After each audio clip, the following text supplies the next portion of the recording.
চোর দিদিমণি আর চাকরি চোর দিদিমণি। তুমিও জানো আমিও জানি, দিয়ে চোর দিদিমণি। তুমিও জানো আমিও জানি, চাকরি চোর দিদিমণি। তুমিও জানো আমিও জানি, চাকরি চোর দিদিমণি। তুমিও জানো আমিও জানি, চাকরি চোর দিদিমণি। চাকরি চোর দিদিমণি।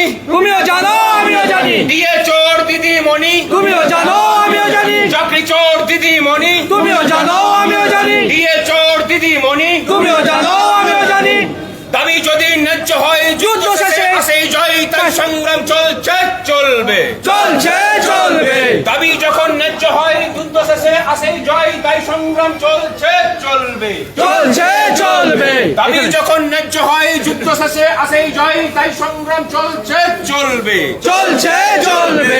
দাবি যখন ন্যায্য হয় যুদ্ধ শেষে আসেই জয়, তাই সংগ্রাম চলছে চলবে, চলছে চলবে।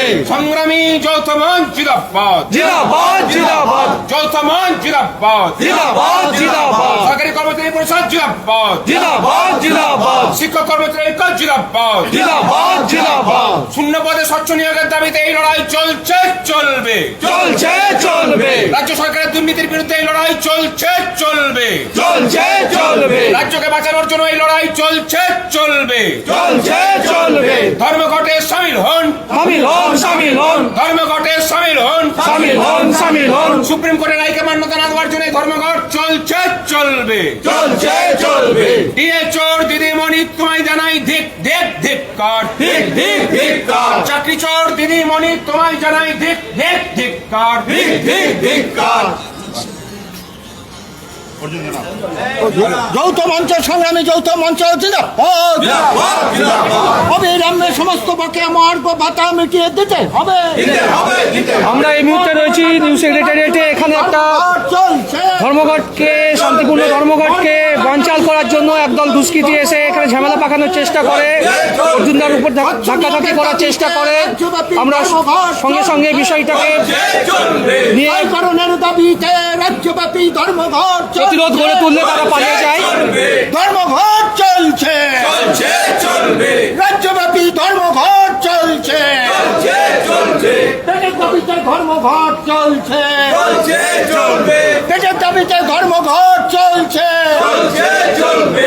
রুজি রুজির দাবিতে ধর্মঘট চলছে, চলছে চলবে। বর্গবাতার দাবিতে ধর্মঘট চলছে, চলছে চলবে। মর্যাদা প্রতিষ্ঠায় ধর্মঘট চলছে, চলছে চলবে। এই রাজ্য সরকার ধিক্কার, ঠিক ঠিক ধিক্কার, দিয়ে চোর রাজ্য সরকার ধিক্কার, ঠিক ঠিক ধিক্কার, দিয়ে চোর রাজ্য সরকার ধিক্কার, ঠিক ঠিক ধিক্কার, চাকরি চোর রাজ্য সরকার ধিক্কার। ঠিক ঠিক ধিক্কার।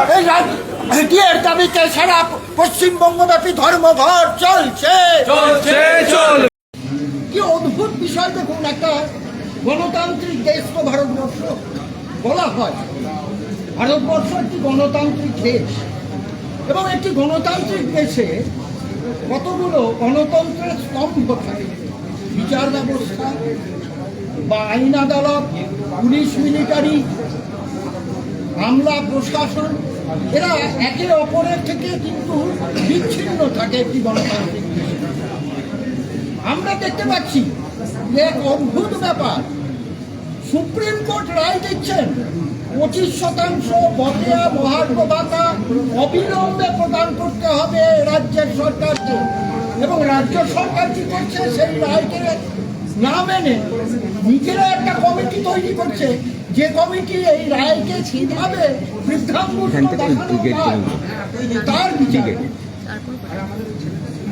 আমরা দেখতে পাচ্ছি যে ওই 5 তারিখ রাতের অন্ধকারে ইমেল করে একটি এনে ফাইল করেছে এ রাজ্যের সরকার। সেই উপনিবেশিকতাবাদী ব্রিটিশ সরকারের মতো ডিভাইড অ্যান্ড রুল পলিসি, কর্মচারীদের ভাগ করো এবং শাসন করো, সেখানে বলেছেন যে যে কর্মচারীদের আমরা এই মহার্ঘ ভাতা দেওয়ার কথা ভাবছি তাদের সংখ্যা 3,17,994 জন, অর্থাৎ শিক্ষকেরা বা বোর্ড কর্পোরেশনের কর্মচারীরা বা, এটাও একটা মূল পদক্ষেপ। তার কারণ বন্ধু, আপনারা জানেন যে সংগ্রামী যৌথ মঞ্চ যখন ডিএ মামলায় সুপ্রিম কোর্টে অংশীদার হওয়ার জন্য পিটিশন করেছিল, সেই পিটিশনে যিনি স্বাক্ষরকারী তার নাম ভাস্কর ঘোষ। তিনি আপনারা জানেন একজন প্রাইমারি টিচার, এবং সুপ্রিম কোর্ট সেই পিটিশন অ্যাকসেপ্ট করেছে। ফলত শুধু সরকারি কর্মচারী নয়, শিক্ষক, বোর্ড, কর্পোরেশন সকলে, সব কর্মচারীদের ওই বকেয়া মহার্ঘ ভাতা, তাদের লিগালি এনফোর্সেবল রাইট, তাদের আইনগত অধিকার, এই অধিকার নির্ধারিত করা যাবে না। সরকার তো সুপ্রিম কোর্টে এর স্বীকারোক্তি দিয়েছেন যে সরকারি কর্মচারীদের বেতন ভাতা ফিনান্স কমিশনের যে নন প্ল্যান খাত আছে তার থেকে দেওয়া হয়, আর শিক্ষক, বোর্ড, কর্পোরেশনের কর্মচারীদের ক্ষেত্রে এই দিন গ্রান্ট থেকে দেওয়া হয়। এই স্বীকারোক্তি তো দিয়েই দিয়েছেন সরকার সুপ্রিম কোর্টে।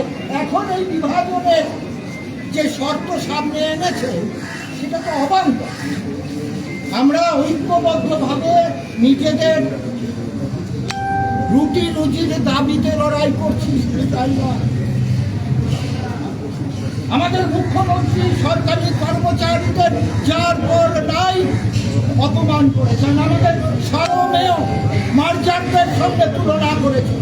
আজকের ধর্মঘট, আমাদের কাছে যে খবর আসছে, বিভিন্ন জেলা থেকে খবর আসছে, কর্মচারী শিক্ষকেরা সব ভয় ভীতি, সরকারি ফতোয়াকে অবজ্ঞা করে, উপেক্ষা করে তারা সার্বিকভাবে ধর্মঘটকে সফল করার দিকে নিয়ে চলেছে।